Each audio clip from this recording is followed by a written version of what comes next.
Hello and welcome to the First Issue Club, your weekly comic book podcast that discusses first issues and more. You may know us as the dudes. We're just like Sue Storm. We love a good read. That's primarily what we're known for. That's what we're known for doing here. How much we love good reads. Good reads. And on occasion, we love a bad read. The maker. Love a little naughty read. Oh, I get it. It's like Reed, like we read comics, and also Reed Richards is his name, and he's married to Sue Storm. One word could mean two things. I just got that. Aren't words fun? What is that called? Two words spelt different. Homonyms? They sound the same. Homonyms. Homophones are the ones that sound the same, Okay. but spelled different. Got it. Homonyms are spelled the same and pronounced different. And a palindrome is the same spelled forwards and backwards. You know, And I don't know what an adjective is. yeah. Forget trying to fill out a Mad Libs. Yeah. Did you guys ever do those? I thought they were so funny, but I mean, at the age I was at where I thought they were funny, it was like penis, sex. Uh-huh. Yeah, Mary had a little fart. Yeah. Whose fleece was white as murder. Yeah. I was terrible at phonics and English and all that stuff. Oh, yeah? So I would memorize like five go-to adjectives and like adverbs to like just reuse because I'm just like I don't want to learn other ones because my brain just doesn't connect the dots. Yep. And that's exactly what that game was meant for. It's meant to like teach you and have you retain that. But I'm just like, nah, cheat code. I'm just gonna remember stinky, smelly, quickly. Cheat code for Mad Libs. Greg's over here speed running Mad Libs. Where's that Switch channel? No. All right. So this past weekend, we all went to Planet Comicon in Kansas City, Missouri. Yep. It was frigid out. It was abnormally cold. I always feel bad for all the cosplayers when it's like sub-zero. It wasn't sub-zero, but I mean, it was whipping wind and in the teens, so it felt brutally cold downtown. So all those short-skirted anime folks really felt it. Yes. They were probably thinking, like, maybe I could come with sweatpants, man. I think I was telling you that I have a friend who cosplays, and what they do is rent out a hotel room in the adjoining convention hall. All these convention halls have attached hotels, right? Because that's where like out of town seminars come for business bullshit. But they split a room with a bunch of other cosplayers, and it's just like the hub to like run in real quick, get changed, fix a costume, change into your Pocky sticks. Yeah, go to the bathroom because God knows some of these complicated cosplays. There's nowhere to pee from. Yeah. It's like, how am I going to get out of this Nimrod costume without leaving skid marks in it? But man, since we're all married, some of us just got engaged last weekend, Andy. Louie.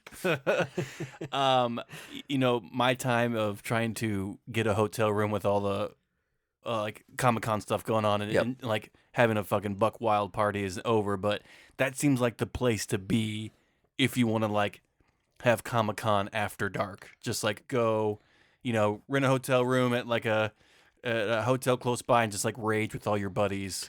Oh, speaking of Comic-Con after dark, I went to that Boulevard party that you did. Andy was on a couple weeks ago and had a blast.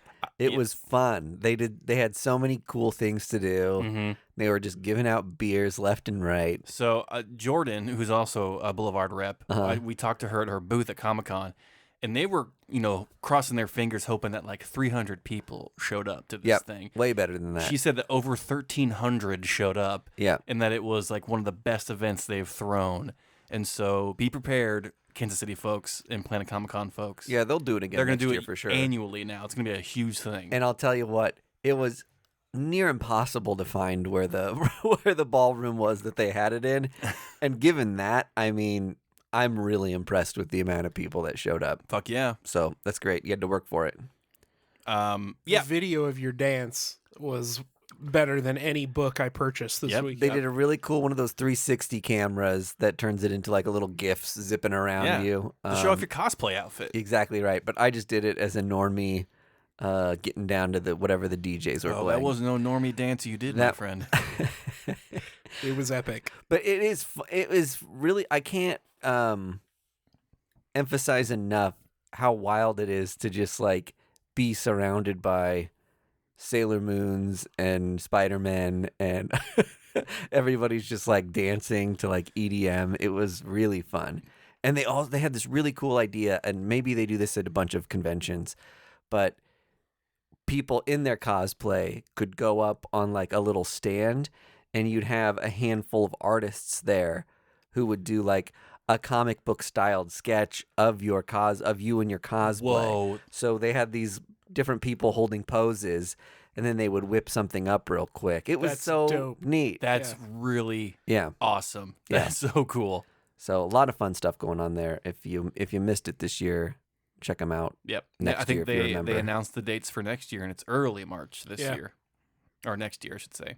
Early? Oh, it's going to get earlier in March? I think it's like March. It's like the 8th or something. Yeah. They want to get further away from C2E2 is the thing. But by doing that, it's like got to get colder. Because they're not going to go further out. Because I think there's more competition with some of the other even bigger cons. If you go too far out, you're hitting San Diego. Yeah. And so, all the talent's going to be gone. It's going to be chili beans next year. Yeah. But overall, I would say had a successful con, but I think they oversold Saturday a little bit. It was too congested. I felt like I could barely walk around. I felt really claustrophobic. Yeah. They definitely were at capacity, if not over. I heard that Saturday was overstuffed. That when I was waiting in line for Kevin Eastman, one of the volunteers was there, and they were talking about how they were just selling too many tickets, which you would think would be a good thing, but fire marshal's going to come knocking on that door and be like, we cannot let one more goddamn Deadpool in. I think it's kind of common practice at places like that like we'll sell some tickets over what the capacity is because people are going to fall out or not make it. And for this though, you're charging like $60 to get in on Saturday. Right. So people are going to show up. Also, there's no one like clicking you as you walk in, just like 1, 2, 3. There isn't. So, I mean, I'm sure there's way too many people in there on Saturday, and you could smell it. It was stanky. It was over smell capacity. I was telling Andy earlier today that there was a couple times that I was trying to shop at like a booth, and you just start to get swept away with the amount of people walking by. I mean, you're wearing a backpack, and people are bumping into your backpack, and you just keep like moving down without trying to. It was a little much, and I felt like I couldn't like enjoy the people watching and the cosplay as much this year just because it was so tightly packed that you're not seeing all the fun outfits, or you don't have a moment to grab somebody and say, hey, can I get a picture with you? Or, hey, I love your cosplay, just because everybody's just got to keep moving. I think maybe I should pitch this to Planet, but next year they should have like a cosplay like meadow. Like in Planet Comicon, where like they don't have to walk around in the aisles in these big gigantic costumes. But they want to walk around, right? That's part of the fun. But let's say there's a destination where like you can just stand and not have your giant sword hit people in the face, and people can come to you and see and gawk at you and take pictures with you. In Planet's defense, they do have a corner where they've got like a cosplay medic area where like we'll repair your outfits, and there's like a handful of cosplayers tabling in a corner that like more people are hanging out in. So they've got something to that similar effect. Yeah. And I guess in October they just announced they're doing a Planet Anime Con. So Kansas City's now holding an anime exclusive convention in October. And Vargas is saying maybe that'll thin out Planet because you'll get a lot of the people going to that. And Fingers crossed, no more giant hammers hitting me while I'm trying to buy a comic book. Yeah. I wonder if we can sneak our way into that as much as I love podcast. I mean, I love the anime fandom culture. I think they're like so fun, and they've got such like weird internet culture, and something like that sounds like a blast. And it's not that I don't want those people at my Comic-Con. I do want them there, and they totally belong. But it's more that just like less people need to be at Planet next year, because our Bartle Hall's our largest like place where this convention can take place, and it's too small now. As a vendor, you think it makes sense because you can hyper fixate on different products to sell at Planet and at AnimeCon. Yeah. Because while we're all under the same nerd umbrella, we typically buy different shit. Yep. And so I think it is smart for Kansas City to split those up. Just to, it makes way more money for Bartle. Yep. And it gives another chance for people to dress up or go buy shit. And this is going to sound, a very duh moment for me, but like AnimeCon's going to have a way younger audience than Planet Comicon. Right. And so it's going to be like two different vibes. And I actually do kind of want to check out AnimeCon and see what the vibe is. We used to have a convention called NakaCon in Kansas City that was like anime video games focused, but I think it was a little before its time. It was in like an Overland Park Convention Center. I think so. It was much smaller. And it was really getting going, and then COVID hit. Yeah. And then it kind of just stalled out. And this may be the same people that hosted that probably transferred into Planet AnimeCon. Yeah. So. All right. Highlights? We've barely got into it. My highlights were I bought an Eternals 12, which is that great Unimind cover in a 9.6, and an Eternals 1 in a 9.6. So two of my favorite Eternals covers slabbed. The one I already had in an 8.0, and I just have regretted since not going bigger. So stoked to have such high grades. So what Mike is saying, he has an 8.0 of an Eternals book ready to sell. Ready to sell, yeah. And what else? I think a shared highlight that we have is meeting Maria Wolf. Maria Wolf was awesome. So great. She is genuinely like comic book hype man. Yep. Yeah. She shot the shit with us for a long time. She spent a lot of time on remarks, which she charged $20 to do a remark on a cover, and they were wildly more intricate than I had ever expected. Yeah. It was like an $80 remark for $20. Yeah, no kidding. I feel like she could sell those for a lot more money. And I think she was saying that next time she comes around, she might not do as much of it, because every year she does cons, more and more people are just like immediately like, what commissions can you do? I'm filling up your list immediately. And then she's busy the entire convention. Right. She might not have the time for it. But I'll tell you what, she said she's doing a Moon Knight cover, and I will fight every Naruto and Goku in Bartle Hall to get that Moon Knight cover remarked. Yeah. I think I may just save my pennies and try to get first in line to do a full-on commission from her. Yeah. She said she's going to have a shorter list, and by God, I do not want to miss out on getting Maria Wolf before her inevitable shoot to stardom. Because she was only charging, what, $250 or $300 or something? It was very reasonable. Reasonable. Totally reasonable. Yeah, I want a Moon Knight commission. I almost did it. And you will get this it, my time, friend. But I ran out of time. I met Kevin Eastman. He was dope. Yep. Super chatty. I felt so bad. Very chatty. Greg waited in that line for, I think, a little over an hour.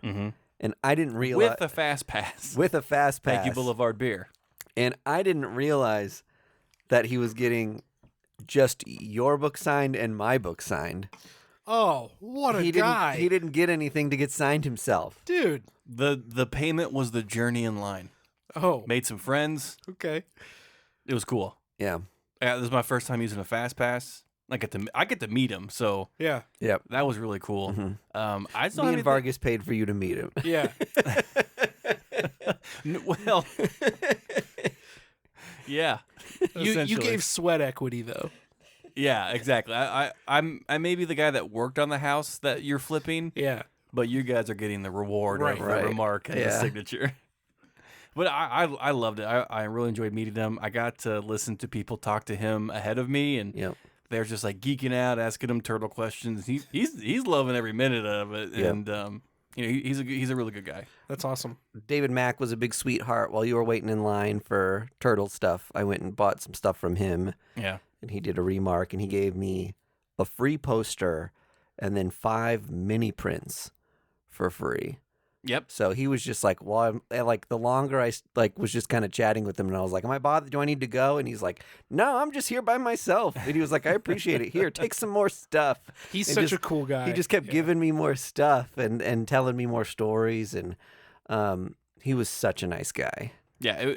We met Roy Thomas. He was great. We met Jimmy Palamati and Amanda Connor. They were fantastic. Garth Ennis, every creator that we met was just such a joy to be around. Yeah, I don't know if I said this about Amanda Connor, but one thing I loved was that she was art directing Jimmy on what color Sharpie to use and where to sign. That each thing they signed together was I'm thinking about this artistically and where signatures are going to go in the composition and what colors are going to balance best. And when I brought up a lenticular cover, and I was like, I don't know if these can be signed. We can sign on the inside. Mm-hmm. And she's just like, I've got the exact pen for this. So you need something water soluble because the alcohol will run through the rivets in the lenticular like acetate. And she's just rambling off expert level how to sign stuff. And I just thought it was so charming how much care and love she puts into giving someone a signature. Yeah, she was so engaging too. Mm-hmm.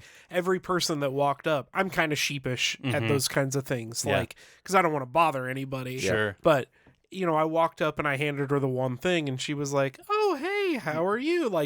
Really, giving you your not money's worth because it was a free signature. It was a free signature. You know what I noticed, and now I'm just thinking about this. She never broke eye contact with me. Yeah. She was one of the most engaged creators, of just hi, thank you very much for being here, and just signing it, and remembering that now I'm just damn, that's fucking awesome. Yeah. And Jimmy was great too. He did a little I didn't even notice while he was doing it because I was talking to Amanda. But I brought a Punisher comic that he did the inks on, and he did a little Punisher remark. Oh, sick, the dude. skull logo on it. Hell yeah. Killer. Yeah. So just all those dudes were super cool. Super, super cool. Yeah. I don't think we met a jerk. Yes, we did. I mean, yeah, we were there, so there were jerks there. But Mike D got a few things signed by a classic jerk. Chris C. I wouldn't call him a jerk. I'm just ribbing him. Just unaware. Set in his ways. This was brutal. This was one of the worst con experiences I've had, just period. But I'd gotten in his line. God, what time of day? I don't even know. It was Friday afternoon. Friday afternoon. Just left. It was maybe around 2:00. We had to get you something to eat because you were fading. I had a migraine coming on. It was really bad. Yeah, we tried to go get. It was St. Patrick's Day. We tried to go get a beer and food beforehand. Yep. Bad choice. The place we went to was really understaffed. That's true. So I didn't eat, and I'd been walking around the con floor for a couple hours, and I just started to crash. Yep. So a pretzel and a Pepsi saved my life, despite a pretzel and a Pepsi costing $20. Yeah, I spent $6 on a can of Coke. I think it was $12. Blow my brains out. After tax and tip, it was probably $25. I always tip concession people. I know, but so funny. You're just at the concession. Here's a tip: lower your prices. They're making minimum wage. True, if that. Yeah, poor people. So And people treat them like shit all day long, probably. Oh, I'm sure they get yelled at for the dumbest shit. I always tip those people, even though you're getting absolutely fucking raked at sporting events and just cons. bent over a barrel. Like, that's like even more reason why they're not getting any tips at all. So I always try to set aside some money for that. In any case, I get in the Claremont line, and it barely moves for like the first hour we're in it. And then I see Chris Claremont like get up and come back at some point. So he's grabbing like lunch or something. And I was like, oh, he was just getting lunch. Now the line will start moving. And then like another hour goes by. We barely move. And then another hour. And his handler comes back and is like, listen, Chris is like chatting with everybody like so much today. I mean, he just spent like 20 minutes talking to one person. Ugh. And he was just like, we've got a panel coming up in like another like 45 minutes or something. And then he's got to leave. And I can't guarantee that like anyone is going to be able to get a signature. So we're kind of like on the line of where like maybe going to get to him or not. Mm-hmm. And I mean, the line just slows to an absolute standstill at that point. Right. So we've waited 3 hours for nothing. And then someone in the line suggests like, hey, why don't you sign some slips of paper or like his handler and write numbers on them so you can kind of tell us what our spot is in the line, and we'll come back after the panel and Chris can rip through some signatures for the people who are left. And he says, great idea. Like, we'll do it. And he gets through that. One thing I'll say, too, that's not happening at all that would happen at a C2E2 or a San Diego Comic-Con or any con that had their shit together, someone would come and go to the end of the line and be like, this is the end of the line now. Yes. No one else in the line. They've done that before. Meanwhile, this line just keeps continuing to grow and grow and grow, and the new people getting into it who are standing there for like a half an hour and then an hour have no idea that it would be like theoretically midnight by the time they got around. And the con's only open till like 7 or something. Jeez. So they leave and do their panel, which our buddy from None of My Friends, Nick, Read Comics, hosted. He did a great job, so that was fun. I actually went to it. Oh, hell yeah. And then we came back, and someone had Chris Claremont do a sketch cover, and he worked on it for a half an hour. Now, Vargas hasn't heard this story. And you told me, and I about set Bartle on fire with how stupid this cover was. Claremont does art? So Chris Claremont, exclusively a writer, but he will do a doodle on a cover. And I think this guy would have been happy with like a Tom King doodle. The shittiest outline of a Wolverine face and then just like write snicked really big to just like cover up the blank cover. He spends maybe 10 minutes drawing these like teeny crosshand Wolverine claws. And then he spends another maybe 20 minutes like taking out different micron pens and writing different X-Men quotes all the way down the cover of this blank. I would have killed him myself. He's got like 40 things, and he just keeps like stopping in between and chit-chatting and then like being like, I haven't used lavender yet, and then grabbing a lavender micron and writing this like pea-sized, taking his time writing this pea-sized thing. And there's all these people who've been in line for like, at this point, 3.5, 4 hours. Right. Jesus. So we're just like, I'm about to fucking die at this point. Like, I haven't eaten since pretzel and Coke. And I'm just like at my wit's end. There was one really sweet guy in line with me who had his kid with him.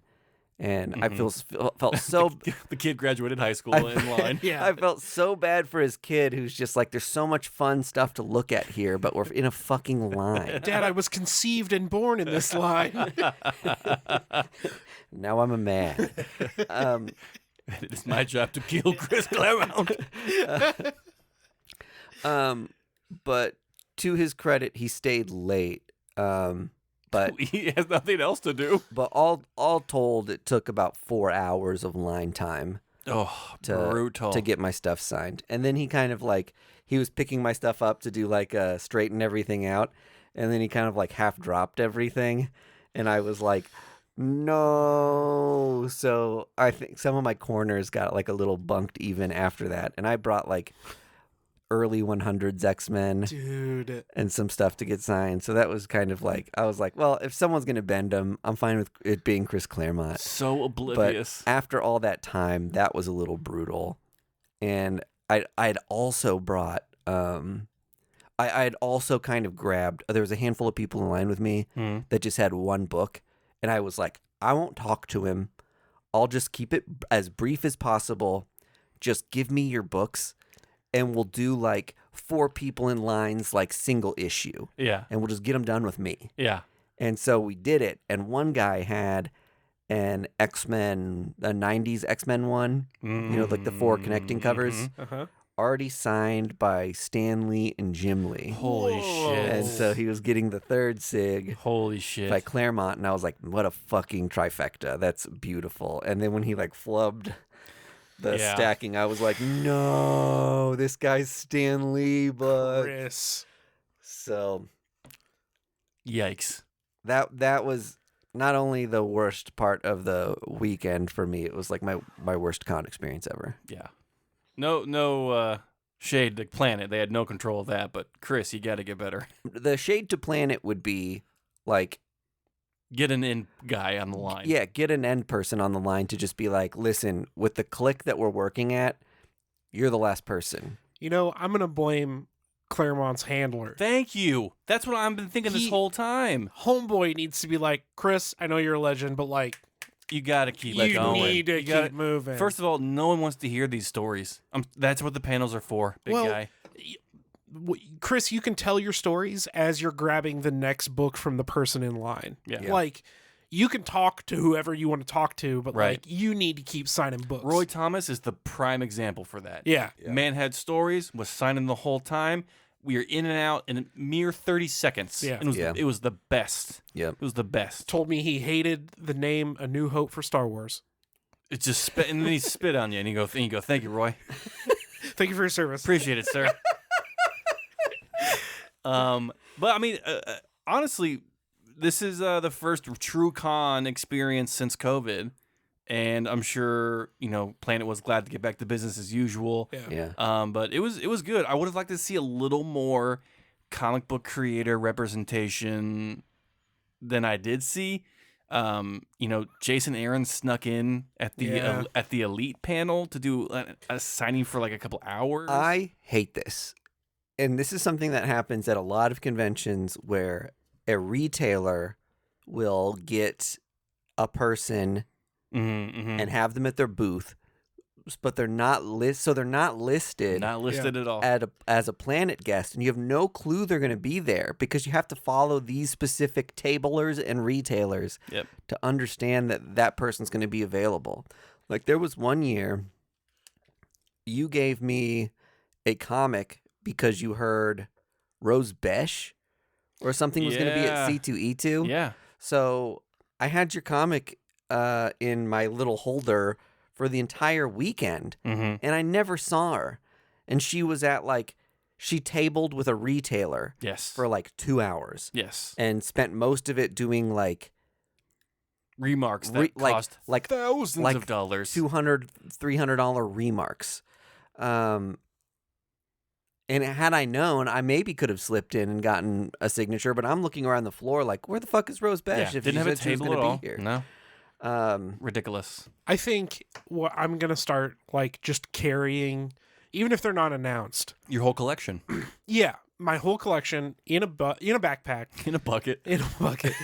No, just like every Planet, I'm going to bring 1 or 2 Jason Aaron books. I'm going to bring 1 or 2 Matt Kent books. Because they're from the area, and even if they're not listed, like Elite can bring them in because Jason lives 5 minutes down the road. Yeah. Like In between, his running errands and going to a movie, he can stop in and Planet. He can slip in and sign my Avengers 33.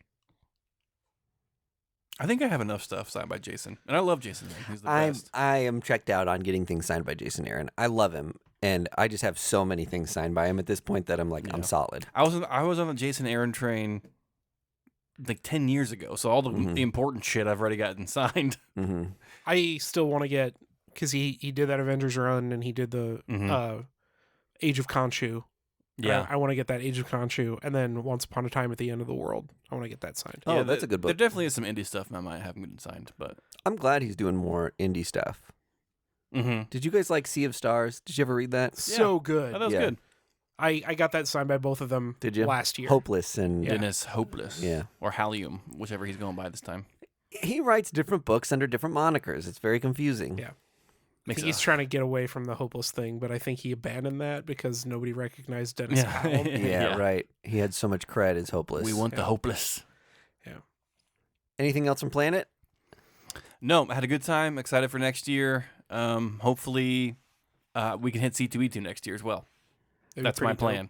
My plan is also maybe New York in a couple of years. I'd say I think we have to swing by Planet, and we can do it easily just because we know so many people, and the Boulevard does stuff, and we hang with Boulevard that we can probably sneak in for a few things here and there.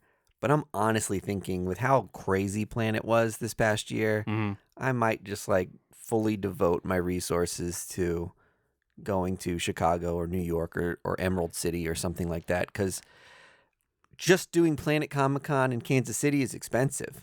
It's so expensive.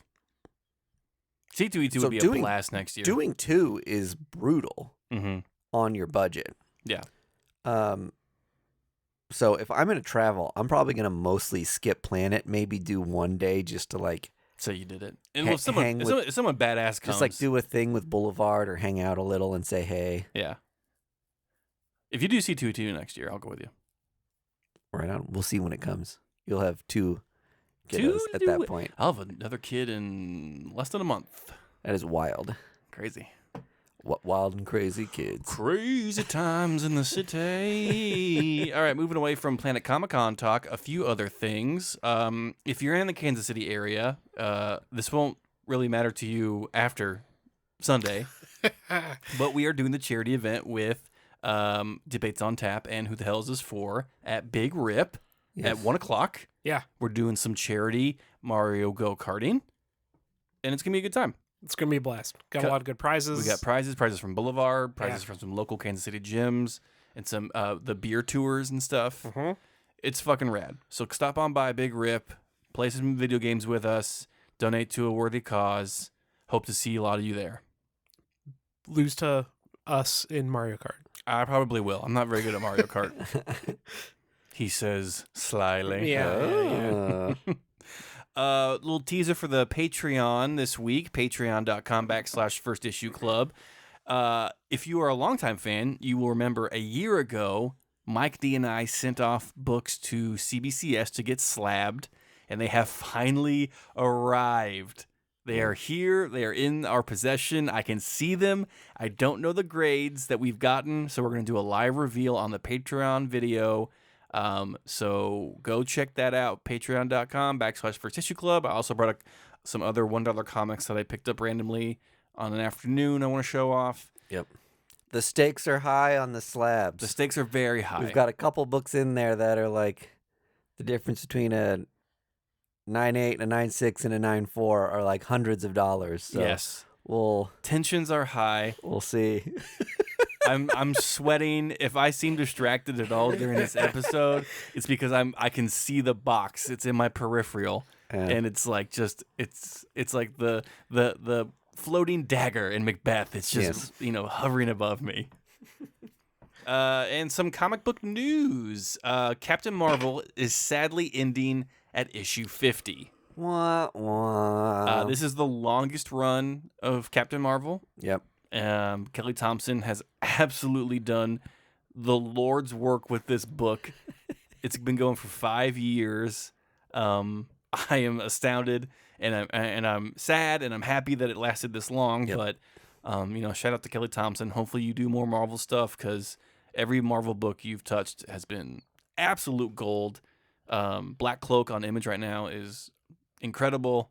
So you are an amazing creator, and thank you for doing 50 issues of Captain Marvel. Yeah, congrats, Kelly, on 50 issues of a book that can not make it past 20 issues for like years and years and years and years. Yeah. That book struggled and struggled, and we finally got a voice in there that just got it, just understood the character and what people wanted to read from that book. And I love Carol Danvers is one of my favorite all-time characters. I had some Carol Danvers keys signed by Roy Thomas this past weekend. You did. Who created the character. But good on you. Kelly Thompson's my favorite Carol Danvers creator for sure. 100%. Boombox from Boom Studios has announced a return to the high-stakes world of fencing with the upcoming release of Fence Redemption #1.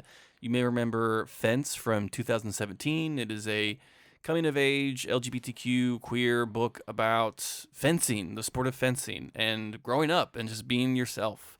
It was actually a pretty fun read. It's meant for a younger audience, but anyone can get enjoyment out of this book. Boombox is back with their second series of it, coming out in June.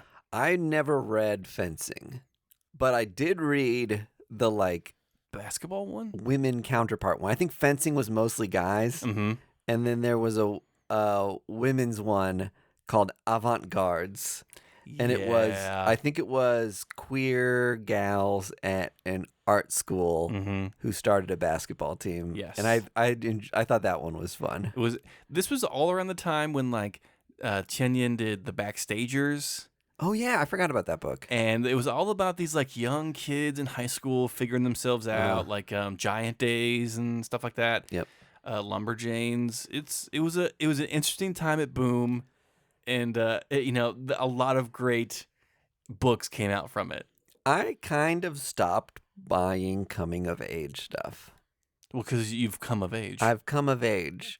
I think I've read enough of it at this point. And I hate to say it because it used to be one of my favorite genres. Yeah, you're too jaded. Because it's a universal thing, right? We've all had, our awkward phases where, emotions were so high.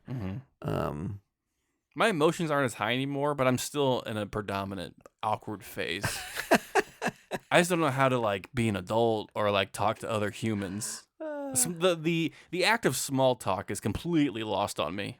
Do you feel that? Is it sad that I don't buy that stuff? I have a lot of friends who still read a lot of YA, novels. You're not supposed to. Here's the thing. I don't want to shame anybody. I'm not shaming anyone, but it's meant for a younger audience. Yeah, right. You can still find enjoyment of it, but just because you don't feel that tingly feeling in your stomach of just hey, things are gonna be okay, it's because things are okay for you right now. You've got a career. You've you bought a house. You've reached the pinnacle. Now you're the one that's supposed to be writing these stories, the retrospective things of just hey, keep plugging away. It's gonna be all right. You get to a point where you get frustrated with kids thinking everything is the end of the world. Yeah. And it's you love reading that stuff and seeing how people work through things when you're younger, but when you get older, you're get over yourself. Well, that's what I mean. You get to an age, you're just this could have all been solved with a phone call. Yeah, right. This is a huge misunderstanding. That was the whole last season of Sabrina for me. It's just fucking throw the book away. Jesus Christ. Also in June, Mirka Andolfo will be writing for Dynamite the new Betty Page series. She's taken Betty Page to Italy. Can't wait for those 700 variant covers.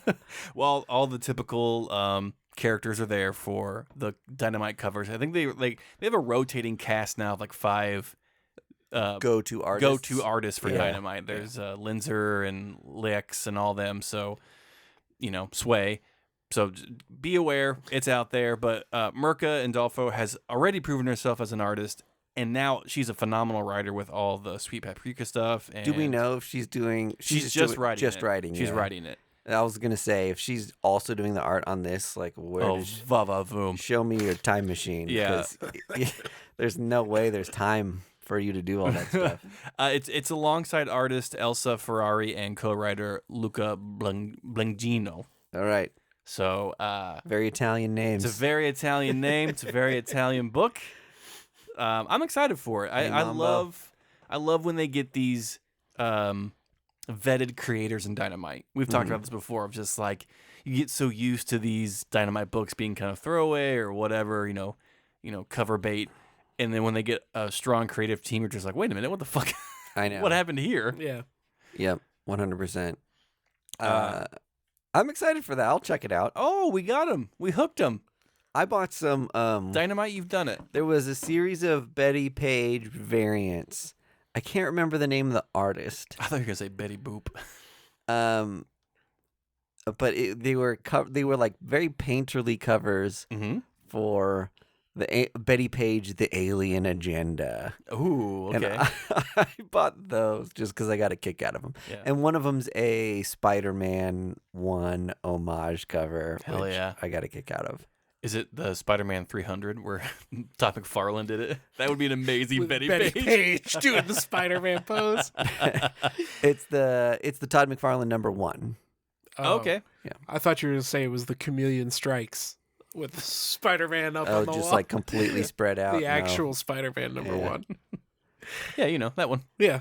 And then lastly, Last Ronin is being turned into a video game. Pretty cool. From the makers of God of War, I think. Yeah, it's supposed to be like inspired by God of War, so probably pretty open world, probably pretty action heavy. Yeah. That's pretty exciting. So, Turtle fans, you stay eating. I haven't played the last 2 God of War games. I haven't played any of the God of War games. Are they getting more open world? Yeah. Because the older games were very much like you could walk around some, but you were basically like on a path. On a path that you couldn't really deviate from. Yeah, they got rid of all that. Really? Yeah. Oh, cool. Okay. They're, like big areas to explore. Yeah, they're completely different. Fun. And I haven't played Ragnarok, but the first one, whatever, 2018 or whatever it was. The one where he's always like, boy. Yeah. It's phenomenal. It's a phenomenal game. I played a game similar to that. It was the last Assassin's Creed. Yep. Valhalla. I never played any of those. Caitlin 100%ed that game. Whoa. She was obsessed with it. I couldn't stop her from playing. Wow. But it was dope. It was incredible. The last time I played an Assassin's Creed game was like the original. Yeah. And she was like, "This is the new Assassin's Creed." I was like, "This cannot be Assassin's Creed. This looks incredible. This isn't your granddaddy's Assassin's Creed. This ain't your crawdads." That's like Assassin's Creed. Okay, so the marketing always makes those games look like they're in like the Renaissance era or something. But it's like sci-fi future stuff, isn't it? Yes. There's like time traveling or like time jumping. Without spoiling too much, each game's set in like a different predominant era. Moment of history. Okay. And I think they're doing feudal Japan for the next one. Yeah, man. Oh, okay. Finally. Westworld Season 2, the game. Finally. You got a game about assassins. You ever made one about ninjas yet? Come on. I think a Westworld game would be very profitable, actually. Yeah, I'd play that game. Yeah. Just to say. Anyway, that's all the news. Red Dead Redemption with robots. Fuck yeah. Okay. Zuckerberg, are you listening? Make that your metaverse and just all the DLC are just the different worlds. Yep. That's all the news I got. That's all the news and Planet Comicon stuff I want to talk about. That is it. We're going to move on to first issues to talk about then. This is a segment where we call What'd You Read? I'm going to limit everybody. Well, I either want to put a time frame on your books or say everyone picks out just a couple because we're already at 45-ish minutes. Okay. Yeah, we're good. I can do that. Fine. Vargas has the most. You did 4? There's so many. There was a lot that came out. Vargas has the most up to date. I read books that were older. Yeah, I read books that came out yesterday. So I will cede my time to Vargas. Well, I want to. Yeah, I want to hear what you have to say. Let me just do mine. Do it as fast as possible. Show us what you want. I read Captain Britain, #1, which is a Teenie Howard book, evolved out of the Excalibur Knights of X books that she was doing. And one thing that I didn't realize about Captain Britain was that Betsy Braddock kind of became Captain Britain in Otherworld in the X-Men universe and never really like came back to reality to like be the face of heroism for Britain. Yeah. And they're kind of like, who the fuck are you? And why are you taking like the Captain Britain we love's place? We didn't elect you. And so the book is just dealing with that dynamic of Britain like politically not reacting well to her and her enemies using that to their advantage and trying to get this like false Captain Britain into power because people don't like Betsy. That sounds awesome. Yeah, it's a very cool concept, but I will also say that if you're not like steeped in X-World stuff, or if you don't know Otherworld and Saturnine and some of these Morgan Le Fay, then it's going to be a little bit harder to follow. Fair. That's what I was thinking for each comic book discussion. I can do that. I can do that in a heartbeat. I'll hit you with the other one that I read was Rogan Gambit. Oh, yeah. They've got their own, like, series. I think it's volume 2. Yes. Someone had written one, like, a couple years back. Kelly Thompson. Is that right? Yeah. Kelly Thompson? This one has art from the guy who did the Leah Williams book with Dazzler that we all love. The Exterminators. So I love his art. It's so cool. But this book is Destiny, who's an X-Men who can see into the future. Aptly named. Interrupts Rogue and Gambit's vacation to say, hey, bad things are coming. All I can tell you is we need a specific kind of teleporter. And you guys have to be the ones to get him or like all hell's going to break loose. And they don't know whether to trust her or not, but they've kind of got to. And they go get Manifold, who's been the one of the members of SWORD for a while. And there's been some like hijinks and political thriller stuff going on with all the SWORD characters. So he's wrapped up in finding some missing mutants. Lady Deathstrike is one of the mutants he's trying to like find and bring back so she could be a part of the story. But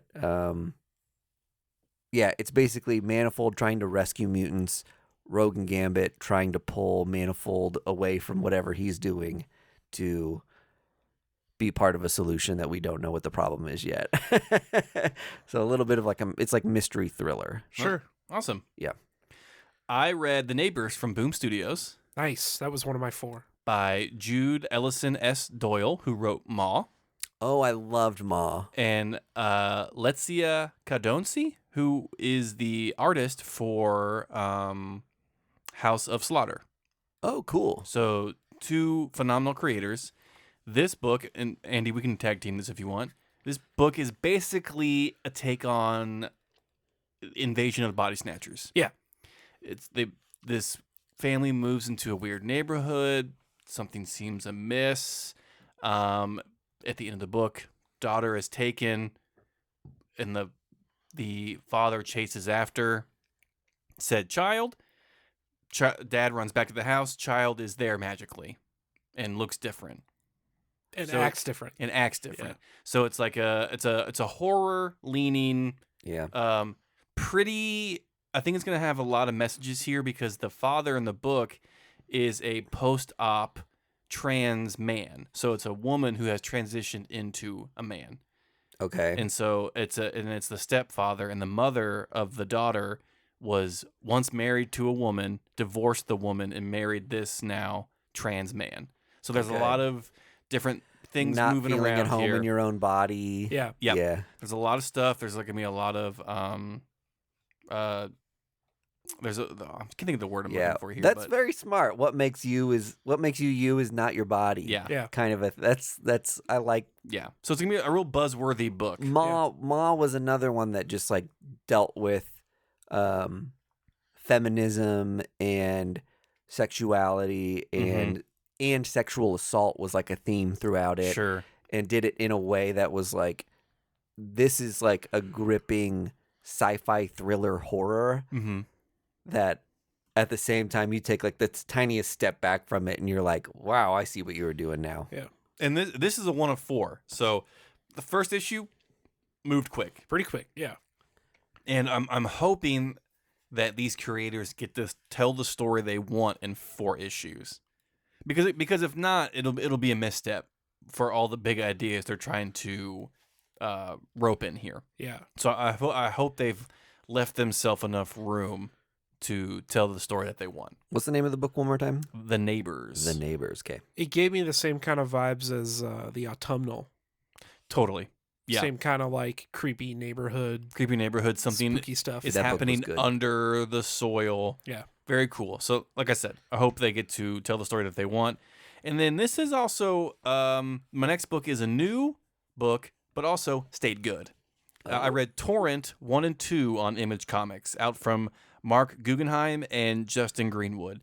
This is about a superhero who we always talk about Batman. Like, I'm always talking about Batman. Batman could do the most good if he He's just Bruce spent his Wayne. money and helped people in need. Mm-hmm. This is about a superhero who finally just goes to the police and says, "Please arrest that supervillain." Yeah, because, you guys handle this. because like that's your job. Yeah. And it's going to be, I think, a huge dialogue of just like, when is a superhero supposed to just back off and be like, I can't legally do anything here? Like, let the law like step in and like take care of the supervillain. That's pretty great. So the action's great in it. There's a lot of great visuals. The conversation is punchy and fun.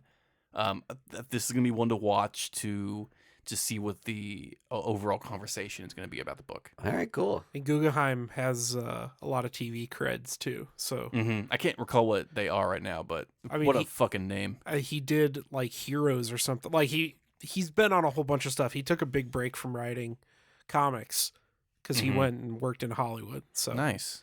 I will always say season 1 of Heroes is fucking perfect. so good. Save the cheerleader, save the world. Yeah, and then it just went fucking bad. It was because real of the bad. writer's strike. Writer strike. Yeah, they lost all momentum and it just laid an egg. Yep.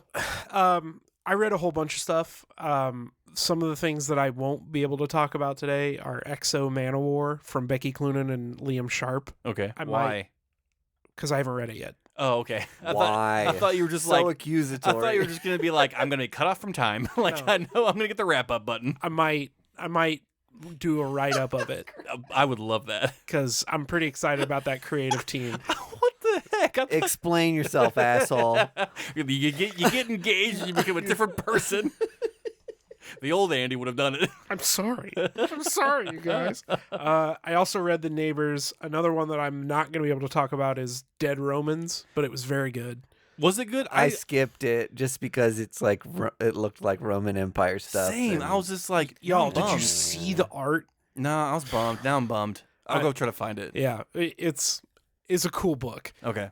So what I am going to talk about is Doctor Strange from my boy Jed McKay and Pasquale Ferry on the art. This is a continuation of Strange, Yes. the maxi series that Jed did following Death of Doctor Strange.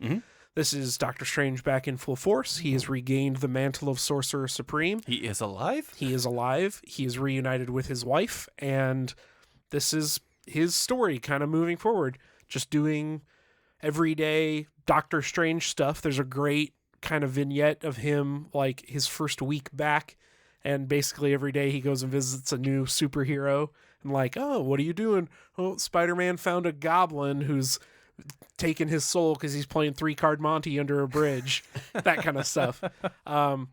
And Jed McKay's been so good, so good. He's my writer of the year last year, and he's got just full steam ahead. So This is the stuff that happens when you let a good writer stay on a book for a long time. yeah, Yep. Same thing like Captain like Marvel, we said. 50 issues. Exactly right. Kelly Thompson did a killer job with that, and the tie-ins are great. This book had a lot of time to mature and had a lot of like epic earned moments because of it. yeah. And I love how they cut up Doctor Strange too. Yeah. Like you get like a different vibe with each new book. I was telling Vargas that this reminded me a lot of Dan Slott's Superior Spider-Man, that we spent a year with Doc Ock in Spider-Man's body. Yep. And so it felt epic when it happened because you knew it was going to last for a while because they changed the name of the series. Mm-hmm. And then when Peter Parker came back, it also felt epic because you hadn't had Peter Parker for so damn long. Yeah. And, we can kill characters and bring them back to life all we want, but it's not going to be fun unless you do justice to the story or justice to the characters who are taking over that mantle in the interim, which Jed McKay did a fucking phenomenal job with Clea and Strange. Yeah. And even Death of Doctor Strange. Doctor Strange has to solve his own murder. Yeah, that was come very on. cool. So sick. So much fun. So, yeah, Doctor Strange, please do yourself a favor and pick it up. Mm-hmm. It's a great book. The other one I read is Godfell on Vault. This is a female-led barbarian story. She's like a veteran of like a never-ending war, and she finally gets sick of it and like goes AWOL. And the big twist is a god has literally fallen to her planet, domain, realm, and is like the size of a continent. And so the end of issue 1, she teams up with this woman that she finds on her journey back home, and they've decided to blaze a trail directly through the body of the god that is now a war zone for all these different like tribes and countries. They're all trying to lay claim to the body of the god from the inside. Correct me if I'm wrong. Yeah. Is this in the barbaric universe? I guess it might be. I don't know. I picked this up as like it's called Godfell. It's got a badass lady with a big axe on the front. Chris Sabella's writing it. I think it is part of the barbaric verse. Oh. Which is awesome because like their fonts look similar on the title. They're really doubling down on the barbaric universe. I guess it could be. But either way, I have no experience with the barbaric universe, and I thought this was dope as hell.